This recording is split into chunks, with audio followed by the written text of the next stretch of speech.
नमस्कार, आपके साथ मैं हूं योगेश राणा। इस तस्वीर को गौर से देख लें, इस पर बात करेंगे। लेकिन पहले उत्तराखंड के दुर्भाग्य पर बात कर लेते हैं।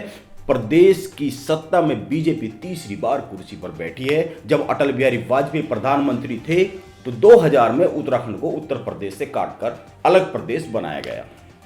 उत्तराखंड में पहली सरकार बीजेपी की बनी, लेकिन 2 साल में 2 मुख्यमंत्री बदल गए। प्रदेश के मुख्यमंत्री के तौर पर नित्यानंद स्वामी ने 9 नवंबर 2000 को शपथ ली, लेकिन 1 साल के भीतर ही उनके खिलाफ बगावत हो गई। उन्होंने 29 अक्टूबर 2001 को सीएम पद से इस्तीफा दे दिया। इसके बाद भगत सिंह कोश्यारी ने दूसरे ही दिन 30 अक्टूबर को मुख्यमंत्री के तौर पर शपथ ली, लेकिन वह कुर्सी पर 1 मार्च 2002 तक ही रह सके। 2002 में विधानसभा चुनाव हुए और बीजेपी हार गई। इस तरह से प्रदेश की सत्ता कांग्रेस के हाथ में चली गई और नारायण दत्त तिवारी प्रदेश के मुख्यमंत्री बन गए। नारायण दत्त तिवारी अभी तक अकेले ऐसे सीएम है उत्तराखंड की राजनीति में, अकेले ऐसे मुख्यमंत्री रहे जिन्होंने 5 साल तक सीएम की कुर्सी पर बैठकर बिताए हैं। वो 2002 से लेकर 2007 तक मुख्यमंत्री रहे, लेकिन 2007 में हुए विधानसभा चुनाव में सत्ता फिर बीजेपी के पास चली गई और कमाल हो गया। अगले 5 साल में प्रदेश की राजनीति में कमाल हो गया। 2007 से लेकर 2012 के बीच प्रदेश ने 3 मुख्यमंत्री देख लिए।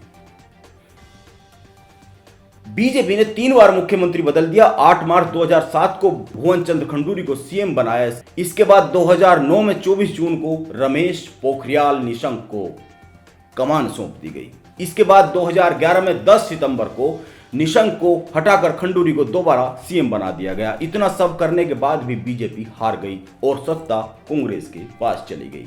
यानी कि उत्तराखंड का इतिहास रहा है कि वो 5 साल के बाद सत्ता बदल देती है, पार्टी को बदल देती है और मुख्यमंत्री तो 5 साल पूरा ही नहीं कर पाते हैं। कांग्रेस पूर्ण बहुमत के साथ सत्ता में आई, लेकिन 5 साल के कार्यकाल में उनको भी 2 सीएम बदलने पड़े। 13 मार्च 2012 को विजय बहुगुणा को मुख्यमंत्री बनाया गया, लेकिन 2 साल बाद ही उन्हें पार्टी ने हटा दिया और हरीश रावत को मुख्यमंत्री बना दिया। हरीश रावत ने 1 फरवरी 2014 को मुख्यमंत्री पद की शपथ ली और 2016 में कांग्रेस विधायकों की बगावत के चलते प्रदेश में राष्ट्रपति शासन लग गया। इस प्रकरण को सब जानते हैं, ये बहुचर्चित प्रकरण रहा है। इसके बाद 2017 के चुनाव में प्रदेश की बागडोर बीजेपी के हाथ में चली गई। 18 मार्च 2017 को जब त्रिवेंद्र सिंह रावत प्रदेश के मुख्यमंत्री बने, मुख्यमंत्री कुर्सी पर बैठे, तो सभी चौंक गए थे, क्योंकि वह इस पद की रेस में कहीं से कहीं तक नहीं थे। लेकिन इसी के साथ यह भी माना गया था कि त्रिवेंद्र 5 साल का कार्यकाल पूरा करेंगे। नारायण दत्त तिवारी के बाद त्रिवेंद्र वो होंगे जो प्रदेश की सीएम की कुर्सी पर 5 साल तक लगातार बैठे रहेंगे। इसकी 2 वजह थी। एक यह कि बीजेपी प्रचंड बहुमत से सत्ता में आई थी, उसने प्रदेश की 70 में से 57 सीटें जीती थी। इससे भी बड़ा दूसरा कारण था, वह यह कि नरेंद्र मोदी और बीजेपी अब अमित शाह की बीजेपी थी।